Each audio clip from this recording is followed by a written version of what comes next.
રાજકોટના વીરપુરની સિવિલ હોસ્પિટલની કથળતી સ્થિતિ અને દર્દીઓની હાલાકીની ફરિયાદો વચ્ચે જિલ્લા પંચાયતના ઉપાધ્યક્ષે હોસ્પિટલની સરપ્રાઇઝ વિઝિટ કરી તેમજ હોસ્પિટલની બેદરકારી અને સ્ટાફની ગેરહાજરી મામલે ઉચ્ચ કક્ષાએ રજૂઆત કરવાનો નિર્ણય કર્યો। ગ્રામજનોએ આક્ષેપ કર્યો હતો કે હોસ્પિટલમાં ફરજ પરના ડોક્ટરો અને નર્સિંગ સ્ટાફ નિયમિત હાજર રહેતા નથી, જેના કારણે તાત્કાલિક સારવાર અર્થે આવતા દર્દીઓને ભારે મુશ્કેલી પડે છે।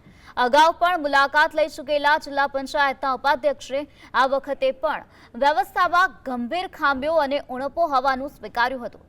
આ સમસ્યાના કાયમી ઉકેલ માટે તેમણે ઉચ્ચ કક્ષાએ રજૂઆત કરવાની અને જ્યાં સુધી વ્યવસ્થા સુધરે નહીં ત્યાં સુધી સતત ફોલોઅપ લેવાની જનતાને ખાતરી આપી છે, જેથી દર્દીઓને સમયસર યોગ્ય સારવાર મળી રહે અને આરોગ્ય તંત્રની બેદરકારી દૂર થઈ શકે।